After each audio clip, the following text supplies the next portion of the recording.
3월 21일 목요일 황장수의 뉴스 브리핑 시작하겠습니다. 시작하기 전에 제가 하나 안내 말씀드리겠습니다. 올해 정기 뉴스 브리핑 회원총회가 3월 28일 목요일 오후 7시에 미래경영연구소 사무실에서 열립니다. 정관에 따르면 회원 자격, 즉 이 총회에 참가할 수 있는 회원 자격이 있는 사람에 한해서 참가할 수 있고요. 참가하시기를 희망하는 사람은 사무실에 사전에 연락을 주셔서 이렇게 확인을 받으셔야 됩니다. 자, 그래서 이 3월 28일 회원총회에 대해서 제가 고지를 드렸습니다. 중에 관심이 있으신 분은 사전에 연락 주셔서 확인을 받으시기 바랍니다. 또 작년과 재작년에는 회원총회 때 별별 특강 강연을 겸해서 했는데요. 자, 저희들이 그 이사를 하고 사무실이 협소해서요. 사무실에서 별도로 강의실을 가지지 못하고 있기 때문에 지난번에 이사 직후에 작년 연말입니까? 한번 별별 특강을 했는데 너무 협소해서 강연하기가 불편한 관계로 4월 중순에 별도로 별별 특강을 고지하겠습니다. 그때 별별 특강 고지가 나가면 수강 신청을 해 주시기를 부탁드리겠습니다. 자, 두 가지 안내 말씀드렸습니다. 3월 28일 목요일 회원총회를 합니다. 정관에 따라 참여 자격이 되는 분들은 사전에 저희 사무실에 연락하셔서 승인을 받으시기를 바랍니다. 그리고 4월 중순에 이번에는 회원총회 때 별별 특강을 하지 않습니다. 회원총회 때는 모여서 이 1년을 결산하고 또 앞으로의 방향을 논의하는 이야기를 나누고요. 별별 특강은 그와는 별도로 4월 중순에 이렇게 갖게 되었습니다. 자, 회원총회도 장소가 협소하니까요. 참여하고 싶은 분들은 사전에 사무실에 연락하셔서 언원을 해 주시기를 부탁드리겠습니다. 감사합니다. 자, 어제도 뉴스 브리핑에 유튜브 채널에 많은 혼선이 있었습니다. 지금까지도 아마 어제 저녁 번개 생방에는 엉뚱한 윤앤황의 레드문 라이징 간판이 붙어 있을 겁니다. 자, 그래서 온갖 형태의 방해가 진행되고 있는데요. 저희들은 굴복하지 않습니다. 증거를 모으고 캡처하고 해서 결국 이 문제에 대해서 유튜버 측이 우리가 해서는 안 될 이야기를 했거나 허위 사실을 했다면 우리에 대한 제재를 감수하겠지만은 이건 정식 제재도 아니고 조회가 거꾸로 가서 줄어들고 있고 그 다음에 화면에 이상한 것들이 떠서 생방송 스트리밍을 해도 이거 어제 한 거냐? 날짜가 오늘 날짜가 아니네? 이거 아까 했던 방송 간판이 붙어 있어? 이래서 다 나가버립니다. 스트리밍이 걸려서 제대로 이렇게 되지가 않습니다. 그것뿐만 아니라 구독 신청을 해도 구독이 연락이 안 가는 것은 기본이고 구독 취소가 되어 있는 일이 예사고 뉴스 브리핑의 녹화분들이나 생방 업로드 분이 제대로 찾을 수가 없습니다. 어디 숨었는지 찾지를 못해서 고생을 합니다. 그래서 저희들이 뭐 과거처럼 저희들에 대해서 인기 동영상을 선정해달라, 띄워달라 이게 아니라요. 적어도 설명할 수 없는 불이익은 황장수 뉴스 브리핑에 행해져서는 안 된다. 그래서 지금 그런 자료들을 축적하고 있으니까 나중에 설명이 안 됐을 경우에는 이 부분에 대해서 유튜브 측도 우리한테 해명을 하든지 뭔가 조치가 있어야 될 거다. 저는 그런 말씀을 드리고 싶습니다. 자, 이번에 하노이 미북 회담이 깨어졌습니다. 무슨 뭐 트럼프가 뛰어나서 깼다. 트럼프의 그것도 능력이다. 그러면 처음부터 이렇게 할 걸 말라고 이렇게 끌려왔다가 이제서 깨요? 북한이 비핵화 안 한다는 건 삼척 동자도 제정신이 박혀 있으면 아는데 그걸 갖다가 1년하고 2개월이나 끌려다니다가 이런 식으로 판을 깹니까? 그러고는 또 북한한테 한미연합 군사훈련을 전부 중단한다고 통보를 해줍니까? 중단도 아니죠. 전부 파기했다고요. 그리고도 아직도 북한하고의 회담에 기대를 걸고 북한이 핵실험하지 말고 미사일 쏘지 마라 이야기를 합니다. 아니 북한이 핵실험을 하면 어떻고 미사일을 쏘면 어떻습니까? 그걸 미국을 향해서 쏠 수 있다고 봅니까? 다만 자신의 정치적 업적에 매몰되어 있기 때문에 그런 소리를 하는 거죠. 그래서 트럼프는 이번에 깼다고 칭찬을 받아야 되는 게 아니라 여전히 대선까지의 결정적인 시점에 북한으로부터 선물을 받기를 기대하고 있다라는 부분입니다. 자, 앞으로 일정을 한번 봅시다. 내년에 4월 15일, 2020년 4월 15일이 한국의 총선입니다. 내년에 8월 24일부터 8월 27일이 미국의 대선 후보를 공화당이 노미네이션, 그러니까 후보를 이렇게 이제 지명하는 후보들이 이제 있는데 그 중에 한 명을 고르는 그런 전당대회가 예고되어 있습니다. 내년에 11월 3일 날 이제 최종적으로 미국 대선에서 새 대통령이 선출됩니다. 자, 그러면 북한 입장에서 바보가 아니라면 내년에 2, 3월에 비핵화 리스트를 제출하겠다라고 이야기를 할 수 있습니다.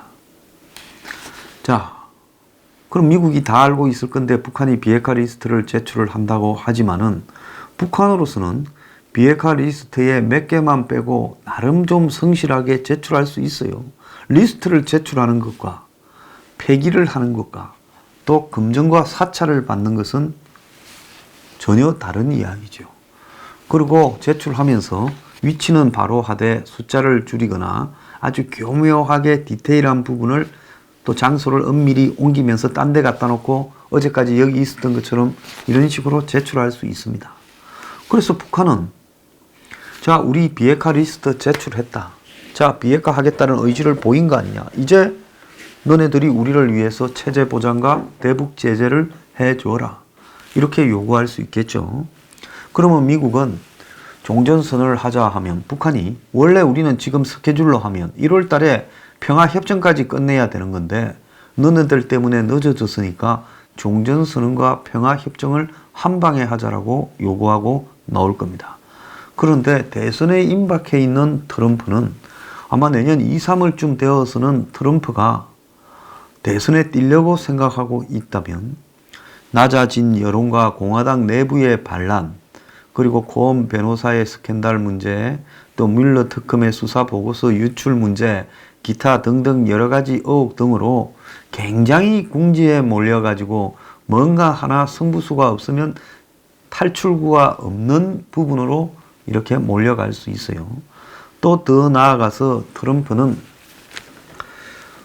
이런 부분들을 잘 극복해내어서 자기의 재선되지 못하면 퇴임 이후에 아주 복잡한 문제가 생길 수도 있는 위기에 내몰릴 수도 있을 겁니다.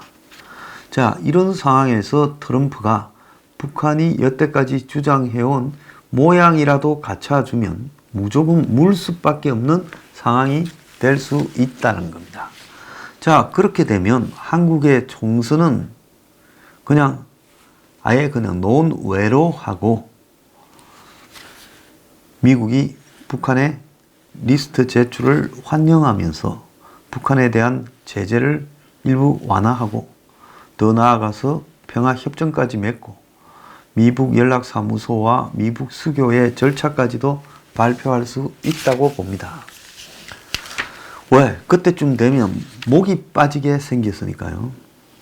그래서 제가 전에도 이야기한 것이 결국은 북한이 이번에 회담은 중간에 안 하면 너무 길기 때문에 작년 6월에 하고 내년 초에 하면 너무 길잖아요. 한 번은 해야 되는데 하려니까 이걸 어디까지 해야 되겠는가라는 부분에서 이 스쳐가는 회담에 있어서 북한 입장으로서는 큰 방점을 찍을 필요가 없다라는 입장에서 결렬된 게 당연한 거죠.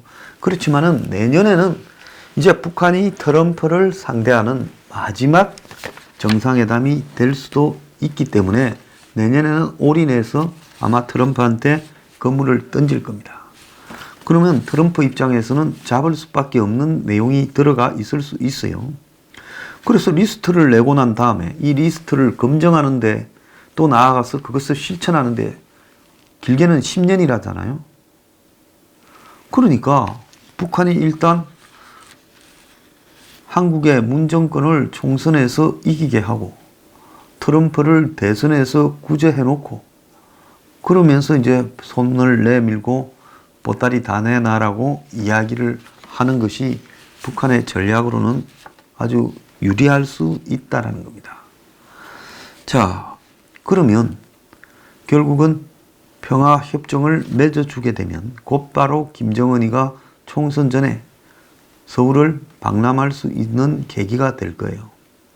그러면 총선이 한마디로 완전히 북한 이슈에 몰려가 버릴 수도 있다는 겁니다. 지금 이 사람들이 설마 그렇게 노골적으로 하겠냐? 아니, 하죠. 그러고도 남지요. 그 다음에 국민들이 그냥 있겠냐? 아니, 국민들 그냥 있습니다. 또 거기 홀려갖고 박수치고 앉았을 거예요. 국민들 수준을 높게 평가하지 말고 한국 민주주의 수준을 절대로 과대평가하지 말기를 바랍니다. 저는 한국이 제대로 된 민주주의의 절차나 방법, 여론 형성 과정, 그리고 민주적 의사표현의 어떤 수단을 갖추지 못한 유사 민주주의 단계에 머물러 있는 낙후된 민주주의 국가라고 생각을 합니다. 자, 그래서 이런 식으로 내년에 한국 총선과 미국 대선판을 다 휩쓸어 버리는 승부수를 김정은이 던져놓고 그 다음에 자신이 목적 한 발을 취한 뒤에 어느 시점에 한 2, 3년 뒤에나 1, 2년 뒤에 판을 또 엎을 수가 있다는 겁니다. 자, 그렇기 때문에 이런 부분을 고려한다면 이것을 막을 수 있는 방법에서 한국의 보수 세력에는 저는 기대하지는 않습니다. 한국당이 이것을 막을 거라고도 기대하지 않아요. 제가 한국당을 보고 2월 27일 날 무조건 자빠져라. 전당대회 그거 좀 며칠 늦게 하면 어떻고 또 더 나아가서 전당대회 그거 뭔 의미가 있냐. 전당대회에서 새로 뽑혀봤자 그 사람이 한국당을 살릴 거라고 기대도 하지 마라. 오히려 틈만 나면 한국의 정치 일정에 따라서 미북 회담으로 장난치기 때문에 미국도 별 생각 없이 끌려가기 때문에 이 판을 이번에 확실히 깨트려야 된다. 그 이야기를 제가 말씀을 드리지 않았습니까? 자, 그래서 제가 하고 싶은 이야기는 근데 그걸 하지 않고 그냥 그대로 밀어붙여서 2월 27일 날 했어요. 자, 한국당 스스로가 한국의 정치에 미북 회담을 이용하려고 하는 김정은 문재인의 의도를 한국당이 지적하지 못했다는 겁니다. 그래서 내년 2, 3월에 한다고 아니 왜 총선 앞두고 하냐 해봤자 전에부터 너네들이 이런 부분을 경고했어야지 너네들이 그냥 넘어갔길래 우리는 별일 아닌 줄 알았다라고 틀림없이 미국이 이야기할 수 있어요. 미국은 한국이 뭐 떠들어도 신경도 별로 안 쓸 겁니다. 그러면 이런 모든 것을 좌절시키는 수가 뭐냐? 세컨더리 보이콧이라고 봅니다. 그럼 세컨더리 보이콧이 가능한 잘못이 뭐가 있냐? 저는 북한 석탄 밀수라고 생각을 합니다. 저만 이렇게 생각을 하는 게 아니라 제가 미국의 이런 문제에 관심이 있는 사람들과 의견을 교환해 본 결과 그들도 북한 석탄 밀수 건은 세컨더리 보이콧 대상이 충분히 될 수 있다라고 생각은 하고 있습니다. 다만 한국과 미국의 정치적인 문제 때문에 이 세컨더리 보이콧이라는 부분을 미국이 지금 적극적으로 밀어붙이지 않고 있을 뿐이지요. 근데 저런 정치적인 고려를 다 빼고 나면 지금 한국이 북한으로부터 석탄을 밀수해서 한국에 있는 공공기관에 가까운 기업들에게 그 석탄이 제공되었고 석탄을 수입한 업자들이 석연치 않다는 겁니다. 그리고 그것을 수사한 한국의 수사기관 그리고 한국 검찰의 공소장 내용 등이 보면 이 석탄 밀수에 대해서 한국 정부가 어떤 경우로든 진실을 은폐하고 덮어주고 꼬리를 자르려고 한 게 아닌가라는 부분을 생각하고 있다는 겁니다. 자, 그런데 그때뿐만 아니라 또 석탄 밀수 시도 사건이 드러나지 않았습니까? 자금까지 지불되었다라고, 심지어 미국에 있는, 뉴욕에 있는 상업은행에까지 돈이 들어갔다고 이야기를 하지 않습니까? 그러니까 미국 측으로 봐서는 결국은 이런 일의 배경에 대해 한국 측에 자료를 다 요구하고 한국이 자료를 내지 않을 때 여기에 연루된 한국의 은행과 그 다음에 한국의 기업과 또 그 석탄을 받아 쓴 한국의 각종 회사들과 그리고 이 석탄에 대해서 제대로 조사하지 않고 덮었던 한국 정부에 대해서 어떤 행태로든 세컨더리 보이콧을 충분히 할 수 있다는 것이 제 판단입니다. 그렇기 때문에 이런 문제들은 정치적 고려를 빼버리면 내일이라도 미국이 세컨더리 보이콧을 한국을 향해 날려버릴 수 있다는 겁니다. 동아일보에 보면 트럼프 정부가 청와대에 중재자 요청을 한 적이 없다. 우리는 한국 보고 미국과 북한 사이에 서라고 한 적이 없다라고 이야기를 하며 미국 정부 관계자가 중재자라는 표현을 한국이 쓰는데 거부감을 가지고 있다. 자, 그러면서 청와대는 또 오리발을 내밀면서 우리가 남북미 정상회담을 제안한 적이 없다라고 말을 했습니다. 제가 볼턴이 정의용한테 2번 전화해서 미북 회담이 하노이에서 결렬된 이후에 한국 정부를 보고 금강산 관광 개성공단 재개 등에 나서지 마라고 엄중히 경고했다고 이야기를 했습니다. 그런데 청와대는 정의용과 볼턴 통화의 내용을 구체적으로 공개할 수 없다고 함구를 하고 있습니다. 전직 미 국무부 관계자는요, 트럼프 행정부가 청와대에 중재자를 역할을 해달라고 요청한 적이 한 번도 없었다. 북한이 여전히 미국은 물론 한국에도 위협인 상황에서 동맹국 한국이 어떻게 중재자의 입장에 설 수 있느냐. 이건 말이 안 되는 논리다라고 미국이 불쾌함을 전했어요. 그래서 그런 게 아니라 비핵화가 진행될 경우 북한이 느낄 수 있는 우려에 대해 미국이 그거는 우리가 너네들이 비핵화 한다면 우리가 충분히 너네들의 입장을 존중하는 조치를 취해 줄 수 있다라는 말을 한국 보고 북한에 전해달라 했을 뿐이다. 그런데 최근 트럼프 행정부의 고위 관계자가 한국 측 파트너에게 자, 이거는 볼턴이 정의용에게라고도 해석될 수 있는 문제입니다. 미국에서 지금 나온 이야기를 하는 거예요. 비핵화 방안에 대한 한국의 입장을 북한에 분명히 전해달라고 그렇게 말을 한 것으로 알고 있다. 이렇게 이제 미국이 이야기를 했습니다. 자, 이 말은 우리는 북한에 대한 제재를 완화해주고 그러면서 사후에 비핵화를 하는 이런 부분은 원하지 않는다.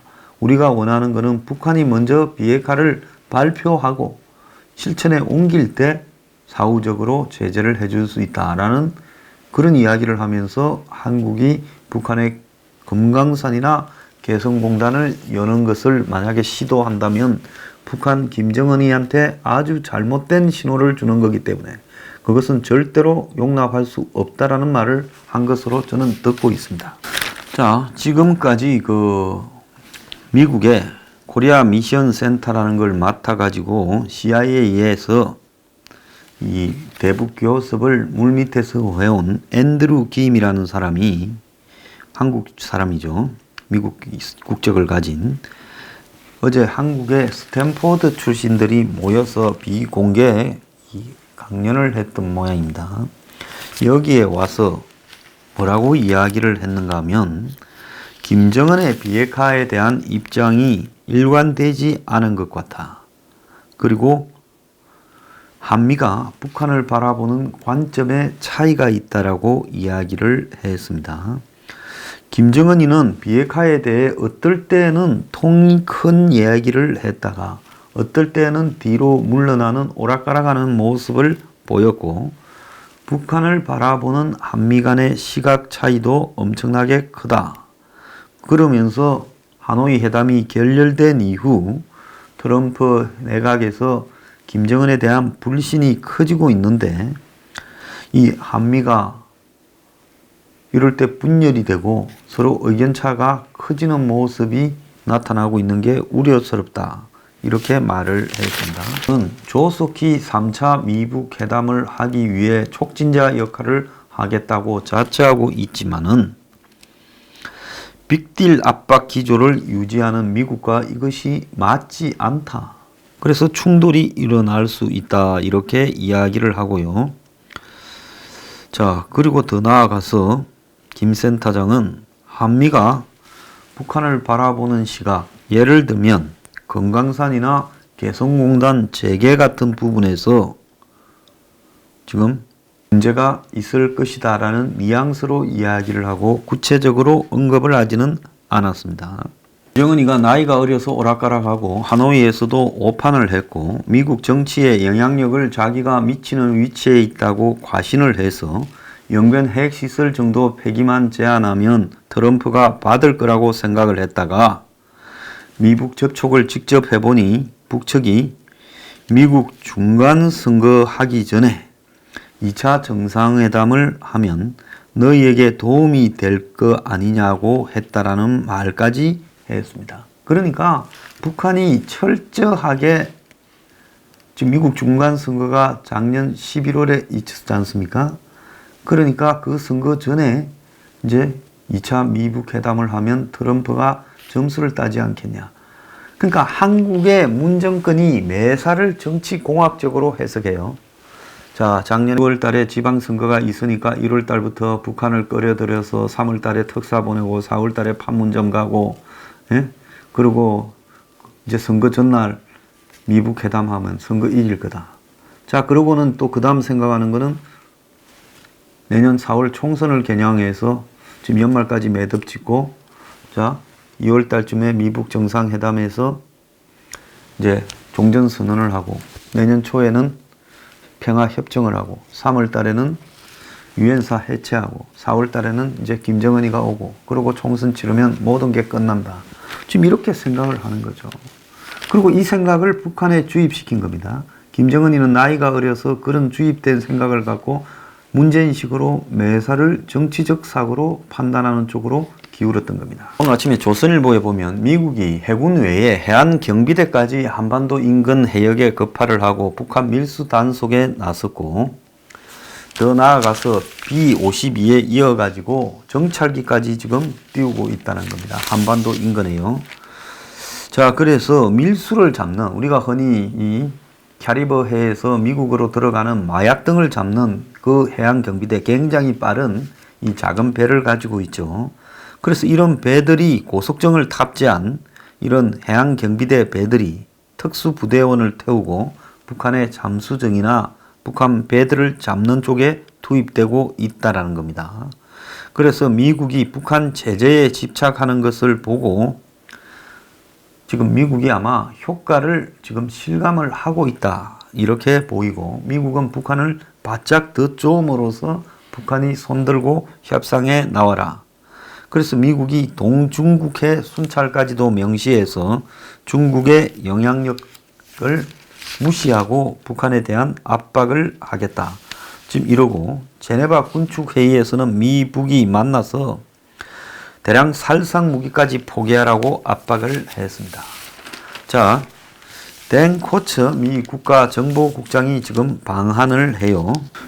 그래서 한편으로는 한반도 주변에 전략 자산을 다시 띄우고 이제 한국하고 관계없이 미국이 그냥 알아서 하는 거예요.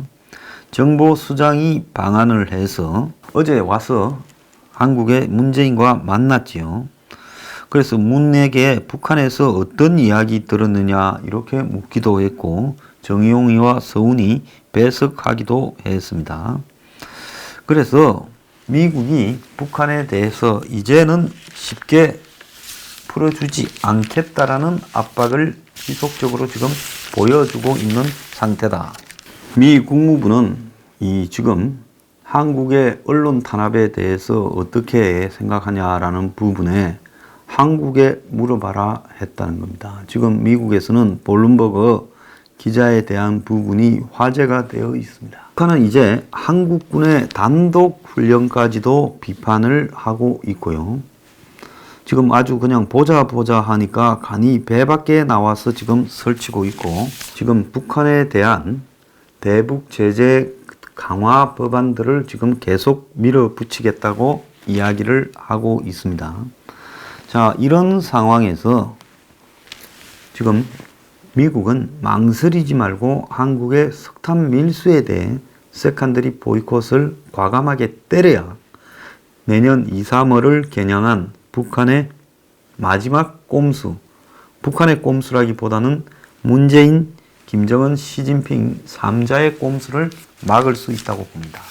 그래서 이 세컨더리 보이콧을 때리면 아마 문 정권은 반미를 선동하면서 미국이 한국을 죽이려다 이렇게 선전하겠지만은 한국의 세컨더리 보이콧을 막게 된 데는 한국 정부가 북한 석탄 밀수에 관련되어 있다라는 부분을 의미하기 때문에 그때부터는 문 정권에 대해서 완전히 거의 반역죄를 적용해서 탄핵을 시도하는 수준의 공격을 할 수 있다고 봅니다. 그렇기 때문에 미국은 망설이지 말고 세컨더리 보이콧을 한국에 때려야지, 그러지 않고 어물어물 하다가는 나중에 한국의 한 사람, 미국의 한 사람의 정치 욕심 때문에 한미 관계가 파탄이 나고 한국의 안보가 무너지는 일이 생길 수 있습니다. 그런 일을 겪기 전에 미국은 세컨더리 보이콧을 한국에 때릴 아주 적절한 타이밍이 바로 지금이라는 겁니다.